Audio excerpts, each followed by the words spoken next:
Florida, invented in 1513 by Spanish explorer Tremar Ponce de Dillard when he and his buys landed in South Florida. At risk of losing his official explorer badge after months of being unable to travel north due to the difficulties of traversing through a huge swamp full of grass, ass water, and alligators, Tremar caught a lucky break when he made contact with the Cayusa tribe, the indigenous people of the land. They gifted Tremar a traditional device they used to traverse the giant river of grass with great efficiency, an airboat. Due to his great skill in piloting these vehicles, Tremar was given the nickname Yanet del Flojo and established a Spanish colony which shared that name with him. Then a few years later, the English came around, translated that name, dropped a letter, added some ebonics, and boom, Florida. In its history, Florida went from a land of natural wonders living in harmony with humanity to an ignored Spanish territory due to its lack of gold and shortage of willing involuntary laborers, to an ignored part of British America, and then back again to Spain, who continued to ignore it. Eventually, it got some attention after the Louisiana Purchase, when the USA asked France to throw in Florida as part of the deal. Despite the fact that the territory was literally not owned by them, France was like,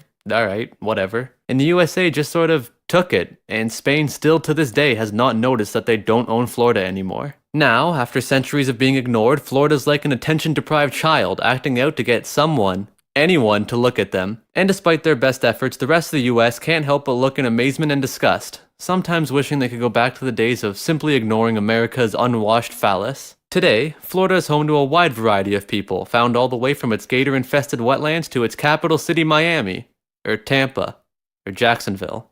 Orlando?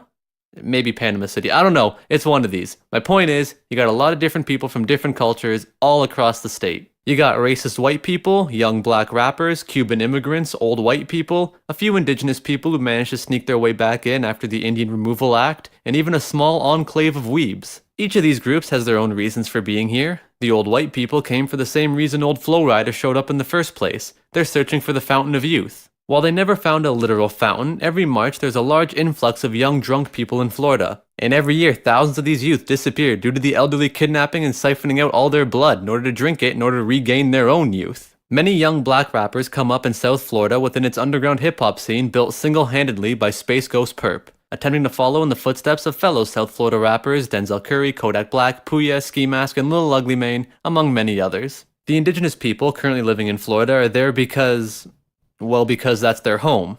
Or at least it was before they were forcibly persuaded to move west of the Mississippi. The racist white people are there because Florida is apparently a hub of the NASCAR world, and for some reason stock cars driving in a circle just attracts people who hate melanin, like racist moths to a very boring flame. A small collection of weebs have holed themselves up in a compound known as Murakami, pretending that they're living in Japan. Operating under conditions similar to Sengoku-era Japan, living in near isolation from the rest of the world, no non-weebs are allowed to enter, and any weebs currently living in Murakami are not permitted to leave. From the few pictures that have surfaced from within the compound, it actually looks pretty accurate to real Japan. They have bonsai trees and rock gardens, some classic silver ratio buildings, those red arches. They even have those bamboo things that fill up with water, and then when they get too full, they tip over and pour the water out and go and the yearly hurricanes make as a nice substitute for Japan's tsunamis. South Florida has quite a substantial Cuban population. During the drug-fueled decades of the 70s and 80s, there was a lot of product moving through Florida, and a few Cuban businessmen decided to settle down there.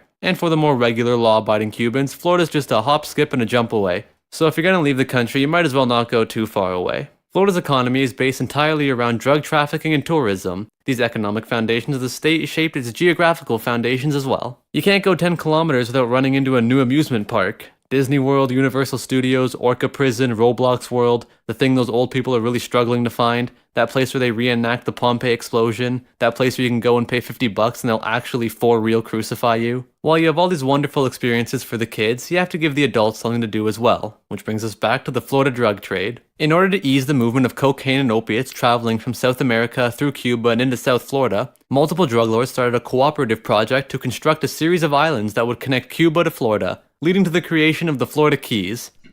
That's how Mafia works? Rather than try and combat the cartels directly, the DEA teamed up with the Department of Agriculture to slow down the flow of drugs moving into the country. They did this by instigating incredible growth into the Great Florida Reef, causing it to push the Florida Keys into its now iconic curved formation away from Cuba. In case you're wondering how exactly the DOA got the Florida Reef to grow so much so quickly, there's something you need to understand about wildlife in Florida. Like most things in Florida, the wildlife there is not normal. You've got roaming gangs of alligators riding ATVs, a group of monkey researchers in Silver Spring State Park who have developed an incredibly deadly strain of the herpes B virus known as MCHV1, which they plan on using as a biological weapon against the human populace of Florida, and swarms of insects who fuse together at the genitals and then burst in a violent acidic explosion after 3 days of non-stop fuck. There are some rumors that these swarms of insects are a curse sent from the base god to punish the people of Florida for their continued existence, but I have my extreme doubts about that. The last confirmed base god curse I recall was in 2015 when he cursed James Harden, and he lifted that curse in 2017, and it's been nothing but blessings for the world ever since. Thank you, base god! My point is, the wildlife of Florida is capable of some very awe-inspiring insanity, and when harnessed can be a very powerful force. Which brings me to the researchers at the University of Florida who were studying alligators in the 1960s. These researchers found that the yolks of alligator eggs contain high amounts of sodium, sugar, potassium, phosphate, and a little bit of citric acid. When this mixture is consumed by people, it helps them perform physically demanding tasks for longer periods of time, and it promotes extreme growth in coral. The Florida researchers went on to sell this mixture commercially, and eventually sold the rights to it to PepsiCo, who still to this day sell it under its original name, Gatorade. Florida is distinct from other states in multiple ways, but possibly the greatest distinction is that Florida is the only state to have its own official unofficial superhero, Florida Man. Florida Man is not just one person, it is a mantle donned by those of Floridian birth who have the power and the will to commit acts of astonishing heroism, and are also apparently fucking invincible. The original Florida Man was an alcoholic fella named Old Pete, who along with John Henry was one of the original big niggas.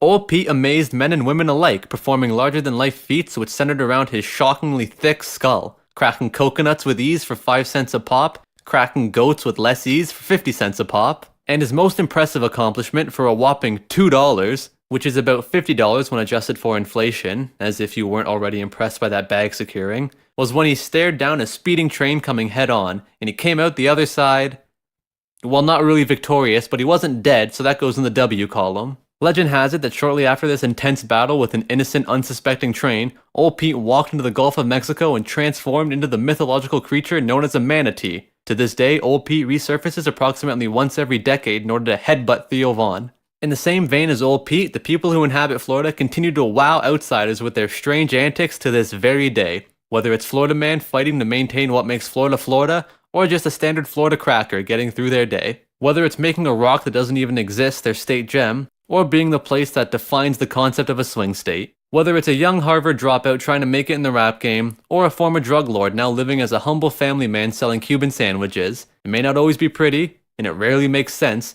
but you can't deny that Florida certainly is interesting. Just be careful if you ever do go and visit. You might get mugged in a back alley behind Cinderella's castle by an alligator who's tripping on Flocka.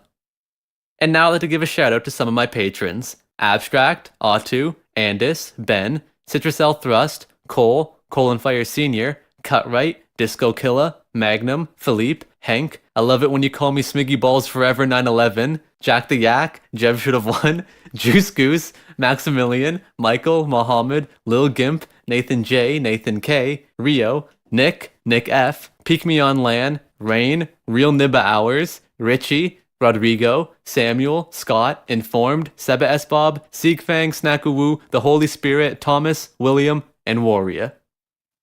Thank you, based god! Florida's normal is Canada's never. Time to get paid, blow up like the world trade. Coincidence? I think nut.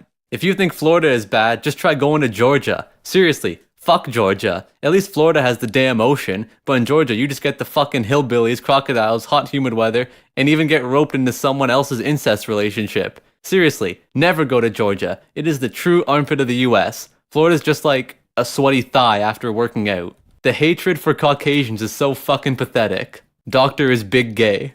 Alright, this guy's message is in fucking Danish or something.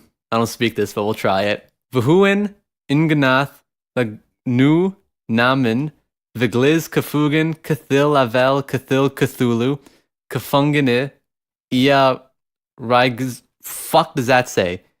Ia rigs ia ia rise and grow ia hydra. Got it. Easy. First try. My New Year's resolution is to start being more punctual. Wait, Florida is the South Schwa of the US.